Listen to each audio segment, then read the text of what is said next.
Napuno ng excitement at pagmamahal ang grand fan meet ni Asia's multimedia star Alden Richards para sa kanyang 15th anniversary sa showbiz nitong weekend. Ang latest hatid ni Athena Imperial.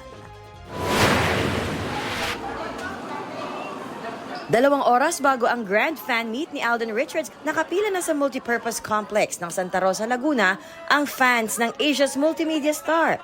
Mahal na mahal niya po ang Santa Rosa. Kasi po every sikhayan po, every year nandito po siya para suportahan ang lungsod ng Santa Rosa!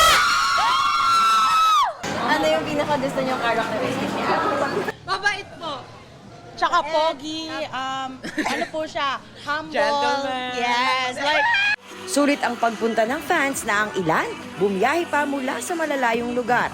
Dahil opening number pa lang, pasabog na. Tumagos din sa puso ng mga manonood ang duet ni Alden at ng amang si Richard Fulkerson Sr. Present, sina Sparkle GMA Artist Center First Vice President Joy Marcelo, Sparkle Senior Talent Manager Tracy Garcia, at View Philippines Head of Content, Garlic Garcia. May pabaon pa si Alden na side photos at cash prizes para sa fans. I try to be the best version of myself every day for these people who look up to me.